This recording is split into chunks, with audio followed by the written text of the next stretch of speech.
Assalamu alaikum. That's great. Scott did a great job. Good evening, everyone. It is a delight to see you all, and I am just so excited to have this opportunity to celebrate our progress as well as to reflect on where we go from here.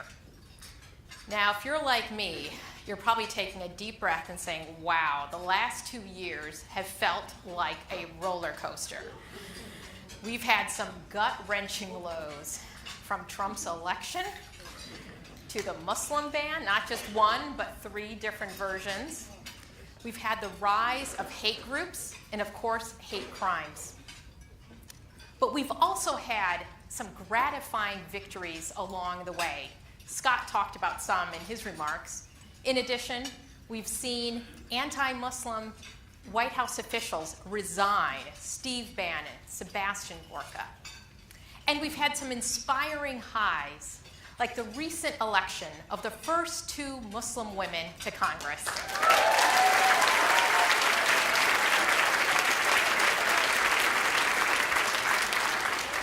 And let's talk about Congress for a moment.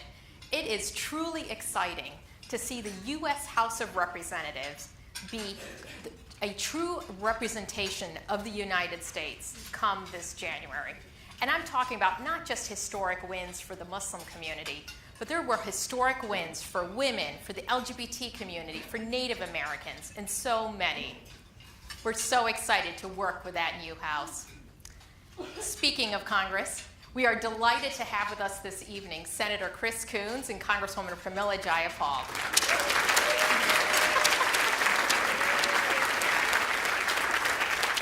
It is an honor to have them take time out of their busy schedules to join us, and I'm really excited to have you hear about how they view the opportunities and the challenges that lie ahead. But I'm not just excited about Congress. I'm also so excited and frankly so proud of each of you.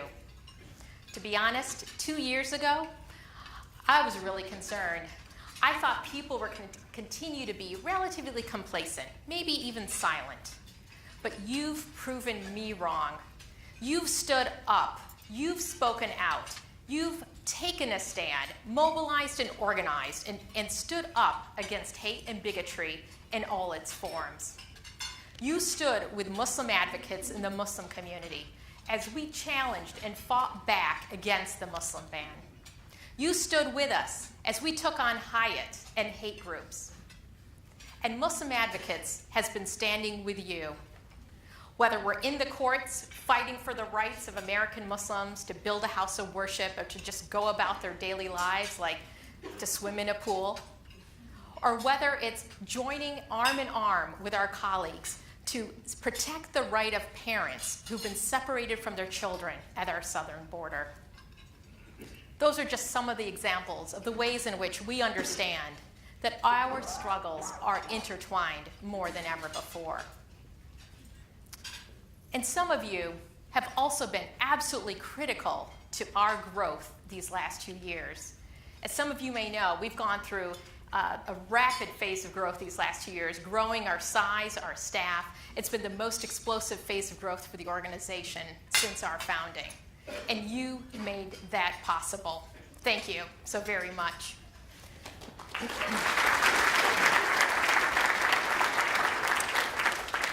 But as I reflect back on these 2 years, there's something else that immediately comes to mind for me that I think I understand today a whole lot better than I think I did 2 years ago. And that is the way in which our struggles are intertwined. And that is because our communities are intertwined. These issues are personal, deeply personal, for each and every one of us. And I'll just give you one example. It involves 2 dear friends of mine, whom some of you may know. Ilya Shaiman and his wife, Sarah Hagdusti. Ilya is the executive director of Move On Political Action. Sarah is his wife.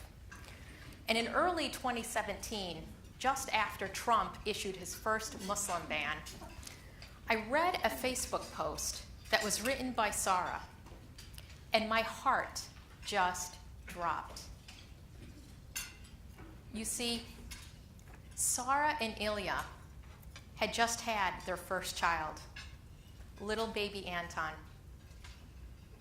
But baby Anton would not be able to visit, to be hugged by, to be kissed by his grandmother. Because his grandmother, Sarah's mother, is an Iranian national and was living outside of the United States. A simple act of love that each of us takes for granted.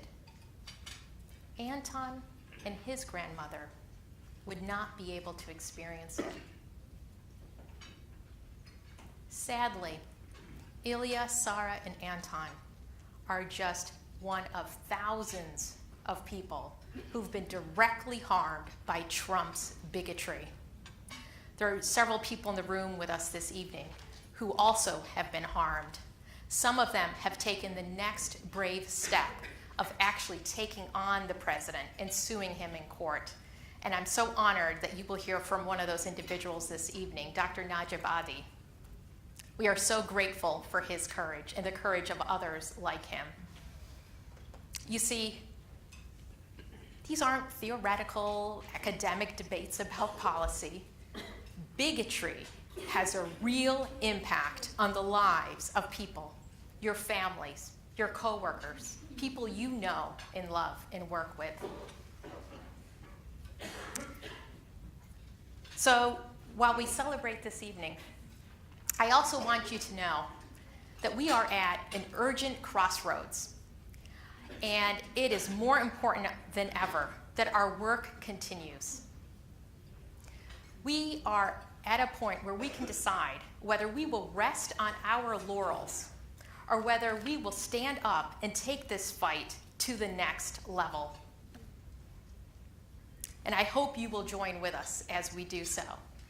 I think many of you understand what is at stake here. And that is why so many of you were so involved in the midterm elections. And we now have allies in control of the House. And there's a lot the House can do, and I'm sure Congresswoman Jayapal will give us a further taste of that. But the House can issue subpoenas, they can hold hearings, they can introduce legislation, they can stop bad laws from taking effect.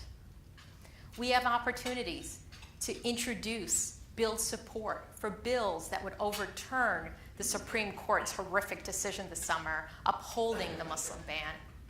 And Congress has an opportunity to probe and ask tough questions of government agencies like the FBI and the Department of Homeland Security. Questions like, why aren't you granting waivers to the Muslim ban, waivers that you promised the Supreme Court were a part of this new policy? Or FBI, why aren't you doing more to stop the violent racist threat of neo-Nazi and white supremacist groups? This is just a taste of the work that needs to be done. We need to hold our government accountable. We need to hold Donald Trump accountable. And Muslim Advocates is preparing an agenda for the next Congress to do just that. And with your support, we will put that plan into action.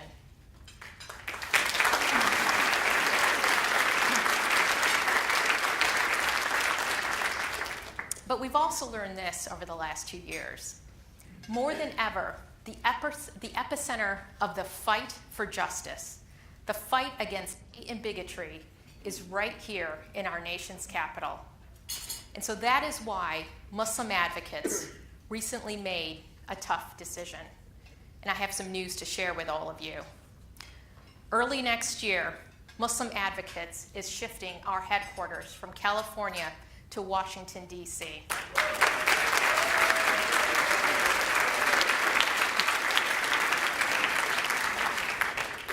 We understand that we need to be here in the fight 24/7, so you'll be seeing a whole lot more of us in the new year.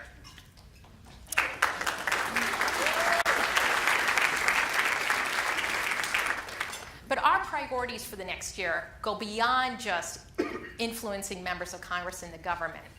We're going to be keeping up the attack in the courts because we understand more than ever before the role of our third branch of government to stand up for our rights, to push back on bigotry.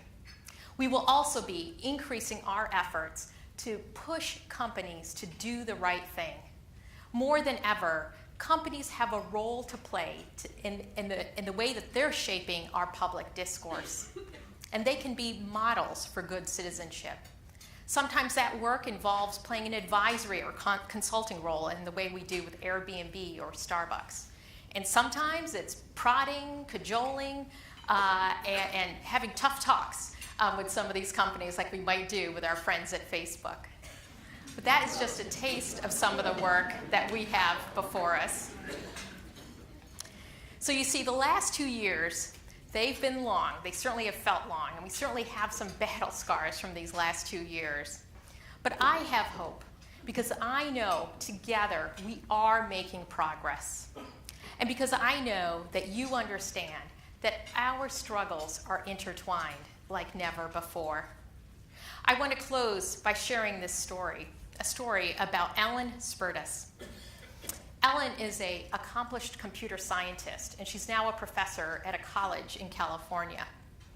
Shortly after November 2016, after Trump's election, she made a donation to us. But I didn't know who she was until over a year later, when she reached out and she renewed her gift. But she also reached out to tell us why she was supporting us and renewing her support. With her voice breaking, she shared that she grew up in a Jewish household. And she learned from an early age about her community's experience with persecution.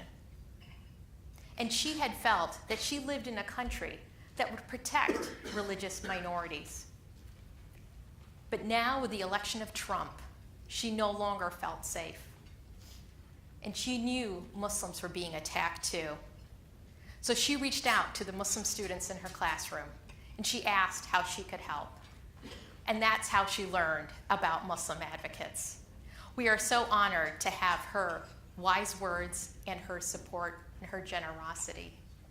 Ellen understands that our experiences, our communities, and our futures are intertwined. But here's the good news. Our victories are intertwined as well. So thank you all so much for joining us and for all of your support. Good night.